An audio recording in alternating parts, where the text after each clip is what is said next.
கொஞ்சம் கருத்து நான் சொல்லணும்னு நினைக்கிறேன். என்னன்னா, கட்டமும் கழன்றேன் கவலை விட்டு ஒழிந்தேன் கலக்கமும் தேர்ந்தனன் பிறவி சட்டமும் கிழித்தேன் தூக்கமும் துறந்தேன் சாவையும் நோவையும் தவிர்ந்தேன் சித்தமும் அடைந்தேன் சிற்றவை உடையான் செல்வ மெய் பிள்ளை என்று ஒரு ஒரு பேசி பட்டமும் தவிர்த்தேன் எனக்கு இது போதும் பன்னியதமும் வலித்ததுவே என்றார்.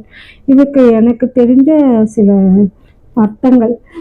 கட்டன்றது நம்ம உடம்பு தான். அவர் என்ன செய்கிறாரு, ஒரு நாள் வள்ளலார் என்ன பண்ணுறது, யோகாசனம் தான் செய்கிறார். அப்போ செய்யும்போது தான் உடம்ப பார்ட்டாக பிரிக்கிறார்.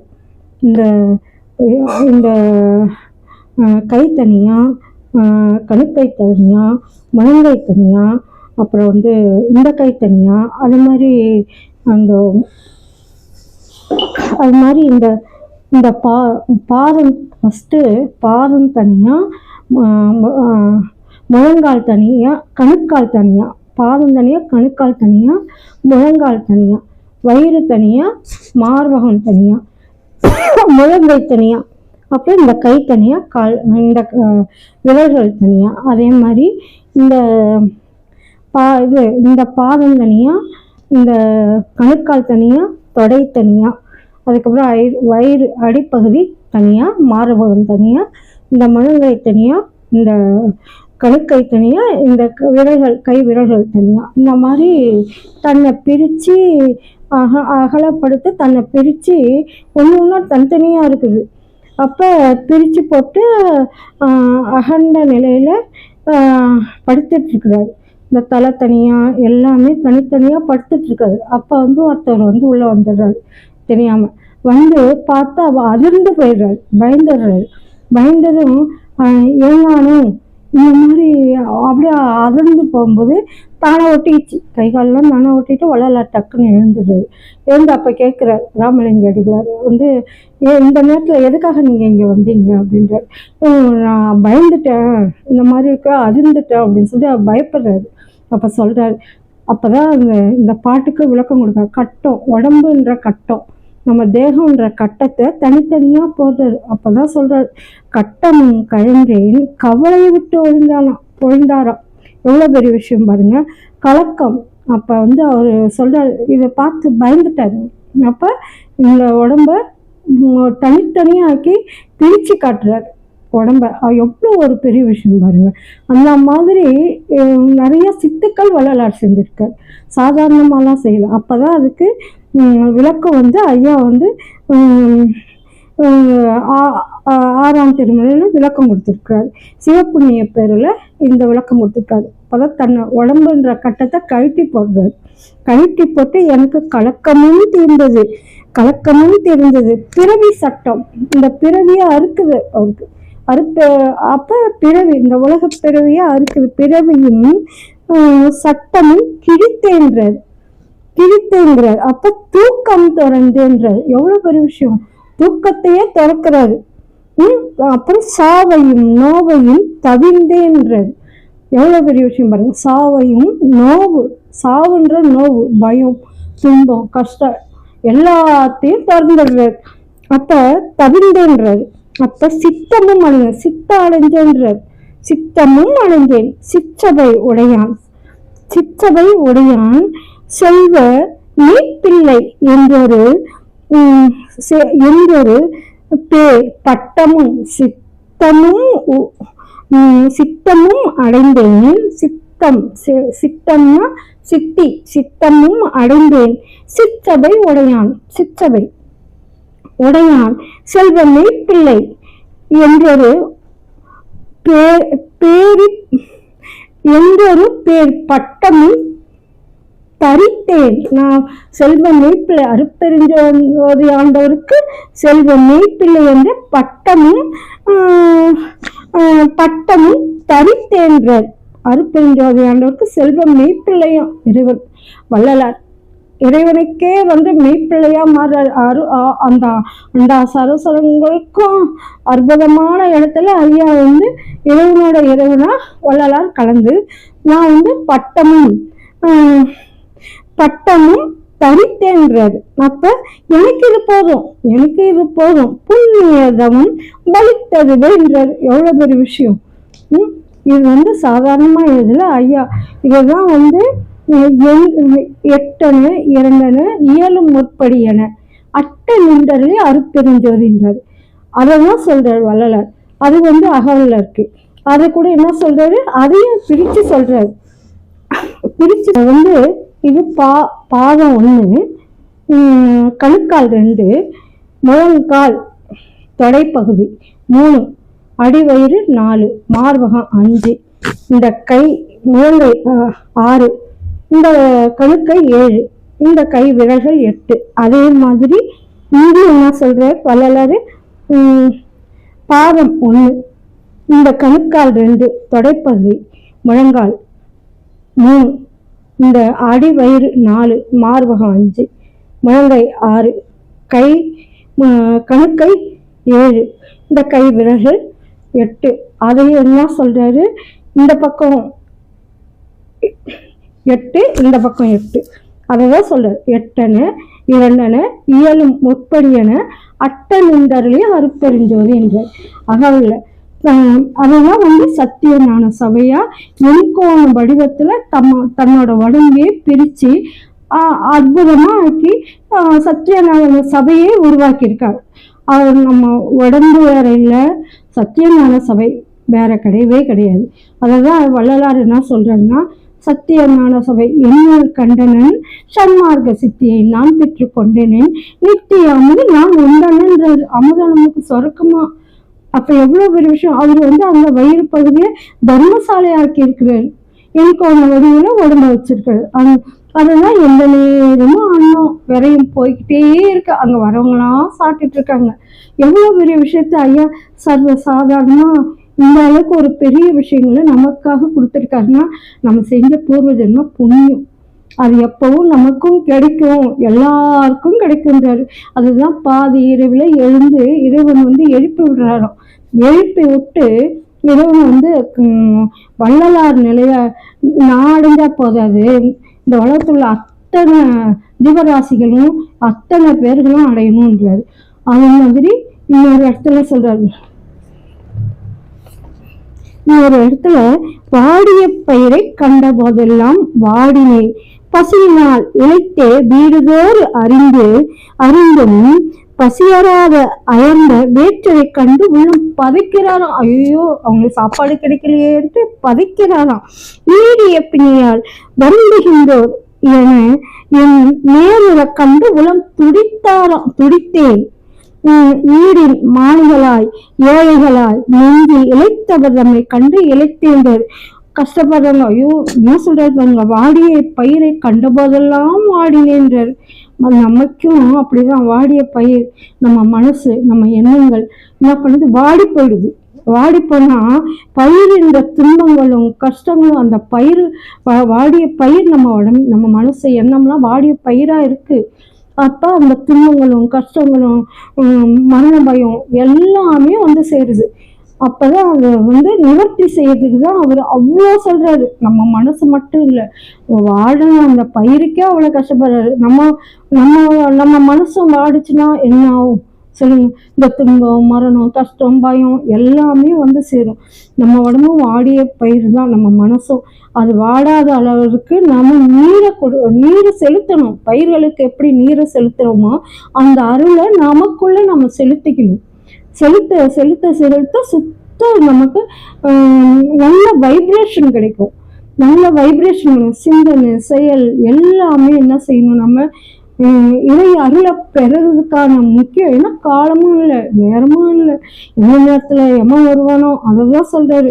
அருமையான இடம், அருமையான ஒரு வாசகம் ஐயா கொடுத்துருக்காரு. எவ்வளவு பெரிய வாசகம் அது.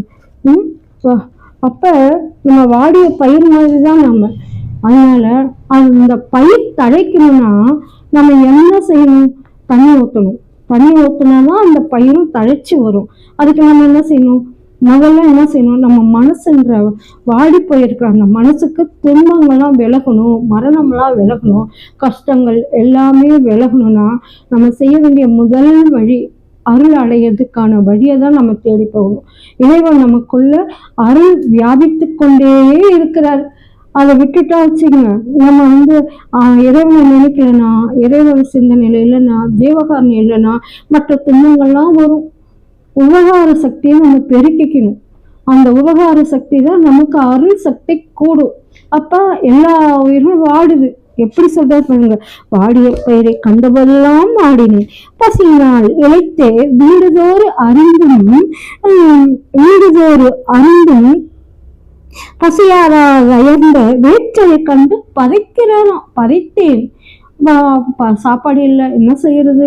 பெத்த பிள்ளைங்களுக்கு சாப்பாடு இல்லை, இந்த கட்டின பொண்டாட்டிக்கு சாப்பிடல, நம்ம பெத்த அம்மா அப்பாவுக்கெல்லாம் சாப்பாடு கிடைக்கலையே, நம்ம இந்த பொழுது எப்படி போக்குறதுன்னு சொல்லிட்டு வாழறாங்க. அதை பார்த்து அதை கண்டு உள்ளம் பதைக்கிறாராம். எவ்வளோ பேரு இப்பவும் நிறைய கஷ்டங்கள் துன்பங்கள் எவ்வளோ நடக்குது. எல்லாமும் நல்ல நன்மைகளை எல்லாருமே பெறறதுக்கான வழியை நம்ம தேடி போகணும். அப்படி நீடிய பிணி, நோய், கஷ்டம், துன்பம், நோய் இதெல்லாம் வந்துடுச்சுன்னா நம்மளால அதுலேருந்து மீள முடியாது. எல்லாருமே செத்து போறாங்க. சாகாவரம் எப்படி பெறுது? இந்த தேகத்தை நித்திய தேகமா எப்படி ஆக்குறது? சிந்திக்கணும் இல்லைங்களா? இந்த தேகத்தை நம்ம அதை விட்டுட்டு என்ன செய்யறாங்க? நீடிய பிணியாய் வருந்துகின்றார். எல்லாரையும் பார்த்து கஷ்டப்படுறாரு. பலரார் எவ்வளவு துன்பப்படுறாரு பாருங்க. அப்படிதான் சொல்றாரு, நீடிய பிணியால் வருந்துகின்றோர் என் நேரூரை கண்டு உளம் துடித்தேன்றாரு. அதை பார்த்து அவர் துடிக்கிறாரு. பார்த்து அலட்சியமா போல அவரு, ஐயோ இவங்க இவ்வளவு கஷ்டப்படுறாங்களே, இந்த பின்னாலும் இவ்வளவு வருந்துறாங்களே, இவங்க எப்படி இவங்க உடம்பு சரியாகும் அப்படின்னு அவ்வளவு வருந்துறாரு. அப்படி சொல்றாரு, ஈரின் மாணிகளாய் ஏழைகளாய் நெஞ்சை இழைத்து, ஐயோ அடுத்த வேளை சாப்பாட்டுக்கு நம்ம என்ன செய்யணும்? நெஞ்சை இழைத்தவர் நம்மை கண்டு இழைத்தேன். எப்படி சொல்றாரு பாருங்க. அதை பார்த்து ஈடின் மாணிகளாய் ஏழைகளாய் நெஞ்சு இழைத்தவதமை கண்டு இழைத்தேன்றாரு. ஐயோ அடுத்த வேளை சாப்பாட்டுக்கு வழியிலேயே, நம்ம என்ன செய்யறது, நம்ம என்ன பண்ண முடியும்னு சொல்லிட்டு நெஞ்சு இழைத்து போறாரு அவரு. அப்ப இதெல்லாம் பார்க்கும்போது அவர் எந்த அளவுக்கு கஷ்டப்பட்டு பாருங்க. அதுதான் சொல்றாரு அவரு. நம்ம காலத்தை வீணடிச்சிட்டு இருக்கோம். ஒவ்வொரு நாளும் நம்ம காலத்தை வீணடிக்கணும். சிவசிந்தனை, இறைநிலை, அதை நோக்கி நம்ம போய்கிட்டே இருக்கணும். ரெண்டாவது ஐயா ஒரு பாட்டு பாடுவார், நினைக்கிறேன்.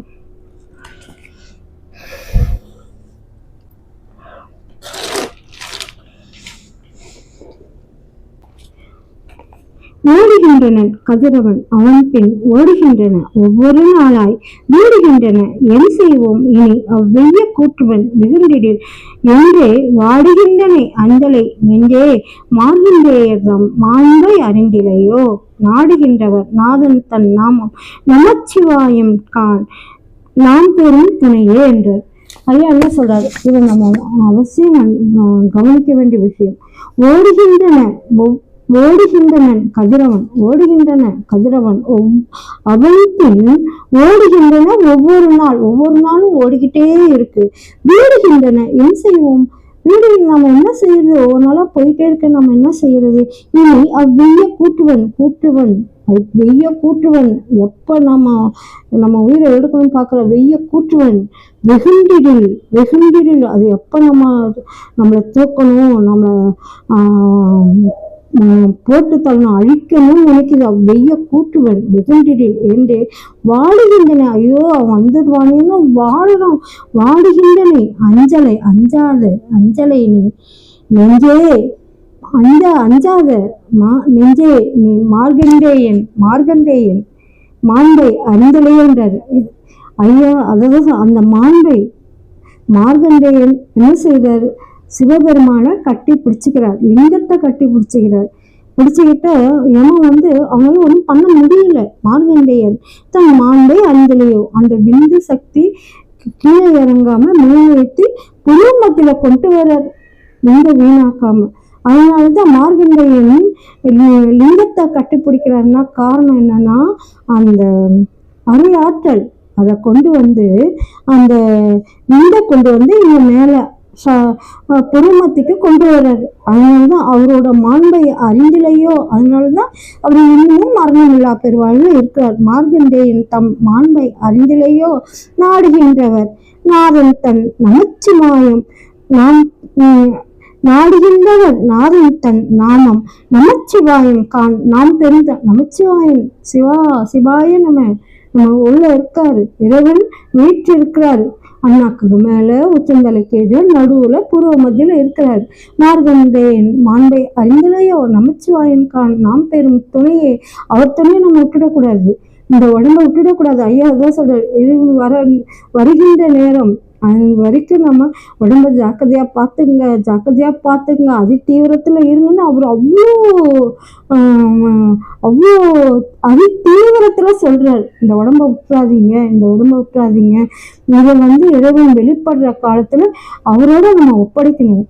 அப்ப நம்ம பரத்துக்கு போகணும். அபரத்துல இருக்க மேல பரத்துக்கு போகணும். அதனாலதான் எந்த நேரமும் புக்கை படிக்கணும், விழிப்புணர்வோட புக்கை படிக்கணும். அகவல் பாரமும் திருவருட்பாவும் நம்ம படிச்சுக்கிட்டே இருக்கணும். அப்ப சுத்த உஷ்ணம் கிடைக்கும். அந்த சுத்த உஷ்ணத்தை நம்ம இறக்கணும். நம்ம உடம்பு நல்ல உணவு விஷயத்துலையும் எல்லா விஷயத்திலும் சுத்த உஷ்ணம் இருக்கணும். பசியோட இருக்கணும். வயிறு கொஞ்சம் காலியாவே இருக்கணும். அந்த நல்லா பசி எடுத்து நம்ம சாப்பிடலாம். அதுவே நமக்கு அமுதமா சுரக்கும். அந்த அமுதமா சொட்டுன்னு உச்சந்தலையில சுரக்கும். அதெல்லாம் சொல்றாரு, கொடி ஏத்துறாரு. மேட்டுக்குப்பத்துல கொடி ஏத்துறாரு.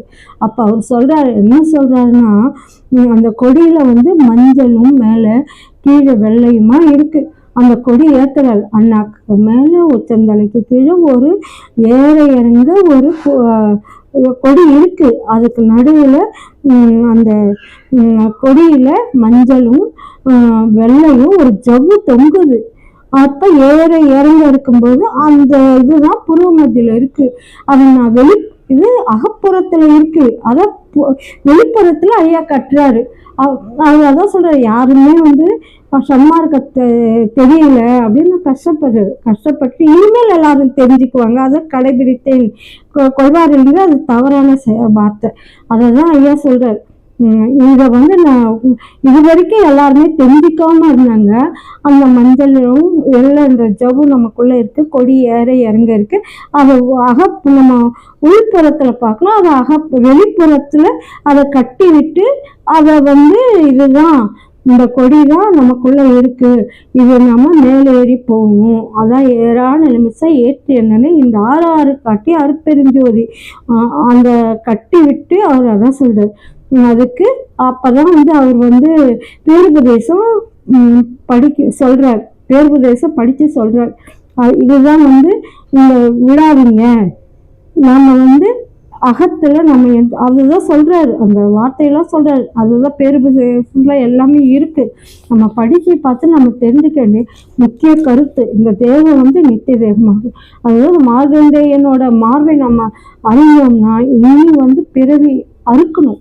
இந்த அதுதான் இந்த உலக பிறப்பே அறுத்துட்டு ஈன உலகம்ன்றார். இந்த ஈன உலகத்திலிருந்து அருட்பெருஞ்சோதி பர உலகத்துக்கு நம்ம போகணும். அதனால இந்த உடம்ப விட்டா பூமிக்கடியில போயிடுவோம். எவ்வளோ இருக்கு. அதெல்லாம் நம்ம உடம்ப இந்த தேகத்தை நம்ம சர்வ ஜாக்கிரதையா பார்த்து மேல் நோக்கி போவதுக்கான வழியை பார்க்கணும். இறைவன் நமக்கு அந்த அருளை கொடுப்பாரு. அப்ப அமுதம் நமக்கு சுரக்கணும். அமுதம் சுரக்க உச்சஸ்தாயிலிருந்து அதுதான் சொல்றாரு. மூலாதாரம், சுவாதிஷ்டானம், மணிப்பூரகம், ஆக்கினி. மூலாதாரம், சுவாதிஷ்டானம், மணிப்பூரகம், ஆக்கினி, துரியம், துரியாதீதம். அதீதத்துக்கு நம்ம போகணும். அப்ப நம்ம சிந்தனை செயல் எண்ணத்தெல்லாம் அதீதத்துல வைக்கணும். அப்புறம் நமக்கு இடைக்கலை பின்கள் என்ற மூச்சு காத்து இருக்கு. அப்ப நம்ம என்ன செய்யணும், வலது பக்கம் இப்படி இழுத்துட்டு இப்படி இடது பக்கம் விட பழகணும். அப்ப அந்த அதீதத்துக்கு போகணும். நம்ம உடம்புல இருக்க இடக்கலை பின்கள் என்ற அந்த சுவாசம் நமக்கு மாறும். அப்ப மாறும்போது இடது பக்கம் தான் படுக்கணும், வலது பக்கம் எப்பவுமே படுக்கக்கூடாது. அது நாம அந்த மாதிரி நம்மளால அயர்ந்த தூக்கம் இருக்கக்கூடாது. நித்திரை தியானம் இது நமக்கு அயர்ந்த தூக்கம் இல்லாம நித்திரை தியானத்துல இருக்கணும். நம்ம உலகியல்ல தண்ணீர் தாமரை இலையில தண்ணீர் இருக்கிற மாதிரி நம்ம உடம்ப பற்று இறைப்பற்று மட்டும்தான் இருக்கணும். அப்போ அகத்தில் இருந்த மாதிரி நம்ம இப்படி படுக்கும்போது முடியாது. இப்போ என்ன நானும் அந்த மாதிரி அனுபவிச்சிருக்கேன். அப்போ முடியாதும்போது திரும்பி இப்படி படுக்கிறதுக்கு பதில் எழுந்து உட்காந்து ஆயாசப்பட்டு அதுக்கப்புறம் நம்ம திரும்பி படுக்கும்போது இப்படி போட்டு உட்காரணும். எழுந்து உட்காந்து ஆயாசப்பட்டு கொஞ்சம் ரிலாக்ஸ் ஆகிட்டு அதுக்கப்புறம் திரும்பி இப்படி தான் படுக்கணும். எப்போவுமே இப்படி படுத்தா நம்ம கஷ்டப்பட்டு சேர்த்து வைக்கிற அந்த தெய்வீக அந்த மூச்சு பயிற்சியோ நம்ம செய்கிற தியானமோ நம்மளை விட்டு போயிடும். அதனால தான் இந்த சைடு நான் எப்போவுமே இப்படி படுக்க மாட்டேன், இப்படி தான் படுப்பேன். அப்படி இல்லைன்னா எழுந்து உட்காந்துருவேன். எழுந்து உட்காந்து படுத்திக்கிட்டு அதுக்கப்புறம் தான் அப்படி படுப்பேன். ஏன்னா தூக்கத்தை குறைக்கணும். அப்போ நான் என்ன பண்ணுவேன், முடிஞ்ச அளவு வீட்டிலேயே உட்காந்து அகவல் படிப்பேன், இல்லை பாராயணம், அனுபவ மாலை படிப்பேன், எனக்கு தெரிஞ்சது. அப்புறம் ஞானசரி இதெல்லாம் கொஞ்சம் கொஞ்சம் நான் படிப்பேன். படிச்சுட்டு முடிஞ்ச அளவு அப்போ தான் எனக்கு அதிகமாக தூக்கம் விடிகாலில் தான் வருது. என்ன செய்யுது, அதை தான் என்னால் மாற்றிக்க முடியல. ஆனால் விழிப்புணர்வோடு இருக்கிறதுனால மரணத்தையும் ஒழிக்கலாம், அந்த கூட்டுவனும் ஒழிக்கணும். அப்போ இந்த தேகம் நித்திய தேகமாக்கணும். உணவில் மாற்றம் எடுத்துக்கணும். கீரைகளை அதிகமாக டெய்லி நம்ம சாப்பிடணும். அது உஷ்ணமுள்ள கீரைகளை தான் நம்ம அதிகமாக எடுத்துக்கணும். அதுதான் சில கரிசலாங்கண்ணி ரொம்ப ரொம்ப நல்லது. மூலிகை கரிசலாங்கண்ணி, தூதுவளை, சுக்கு, மிளகு இதெல்லாம் போட்டு முடிஞ்சளவு நம்ம முக்குரட்டை எல்லாமே போடலாம். மூலிகையில் எது சித்தரத்தை கூட போடலாம். சித்தரத்தை ஏன்னா நம்ம உடம்பு தசைப்பகுதி அதுதான் இந்த எக்ஸசைஸ் யோகா இதெல்லாம் நம்ம செய்யணும். இப்படியெல்லாம் நம்ம யோகா செய்யணும். இந்த கைகாலெலாம் நம்ம மடக்க கொள்ள இருக்கணும். இப்படிலாம் மடக்க கொள்ள இருக்கணும். கைகாலெலாம் நல்லா உதறணும், கைகாலெலாம் மடக்கணும். ஏன்னா நம்ம அது ஐயோ உட்கார முடியலையே, மேஜையில் சேரில் தான் நிறைய பேர் உட்காடுறாங்க. வயசாகிடுச்சுன்னு நினைக்கவே கூடாது. சேரில் உட்காந்து பழகக்கூடாது. தரையில் உட்காந்து எழுந்திருக்க பழகணும். முடியலன்ற வார்த்தை இருக்கக்கூடாது. அதை தான் நான் முக்கியமாக அதுக்காக தான் நான் யோகாசனம் செஞ்சு எல்லாருக்கும் தெரியணும். அலட்சியமாக இருக்கக்கூடாது. நம்ம தேகம் அலட்சியமாக போயிடும். நாம் அலட்சியமாக இருந்தால் நம்ம தேகம் நம்மளை விட்டு அலட்சியமாக போயிடும். இதெல்லாம் நம்ம ரொம்ப கவனிக்க வேண்டிய விஷயம். அதனால் எக்ஸசைஸ் யோகா இதெல்லாம் செஞ்சோன்னா உடம்பு நீடிச்சிருக்கணும். அதுதான் கரிசலாங்கண்ணி உடம்பு நீடிச்சிருக்கும். ஐயா சொல்கிறாரு, கரிசலாங்கண்ணி சித்தர்களாலும் ஞானிகளாலும் மறைக்கப்பட்ட மூலிகை. அந்த நம்ம சாப்பிட்ற அந்த கரிசலாங்கண்ணியை நம்ம எடுத்துக்கிட்டோம்னா தேகம் நீடிக்கும்ன்றார். நாம் மனசில் நினச்சாலே எண்ணத்தாலும் நம்ம அவ்வளோ ஸ்பீடாக போகும். அந்தளவுக்கு என்னோட அனுபவத்தில் உணர்ந்துருக்குறேன். அது நமக்கு அந்த தான் அதை தான் ஐயா சொல்கிறார். இதெல்லாம் நம்ம கடைபிடிக்க வேண்டிய விஷயம். கொஞ்சம் கொஞ்சமாக அதான் அதிகமாக சொல்லணும் புரியாது. அதனால் கொஞ்சம் கொஞ்சமாக எனக்கு தெரிஞ்சதை விளக்கவும் நம்ம எடுத்துக்கணும், சொல்லணும். ஏன்னா நாமளும் அப்படி இருக்கக்கூடாது. அருளை பெறணும்னு நாம் மற்றவங்களுக்கு எல்லாருக்கும் தெளிவுபடுத்தணும். ஏன்னா நானே ஒன்றும் தெரியாத ஆள் தான். இதெல்லாம் தெரிஞ்சுக்கலாம். சன்னார்க்கா வடலூரில் நாங்கள் மேட்டுக்கு பத்தில் 15 வருஷம் தங்கியிருந்ததுனால தான் இந்த விளக்கெல்லாம் ஐயா எனக்கு கொடுத்தது. நான் அவ்வளோ ஒரு நம்ம தீவிர தரத்தில் இருந்தால் தான் தீவிர தரத்தில் இருந்தால் இறைவனால் பெற முடியும். அந்த நம்பிக்கை எல்லாருக்கும் கிடைக்கணும். இறைவன் நமக்கு எல்லாருக்குமே அருள் புரிவார். அருட்பெருஞ்சோதி தனிப்பெருங்கருணை எல்லா உயிர்களும் முன்புற்று வாழ்க.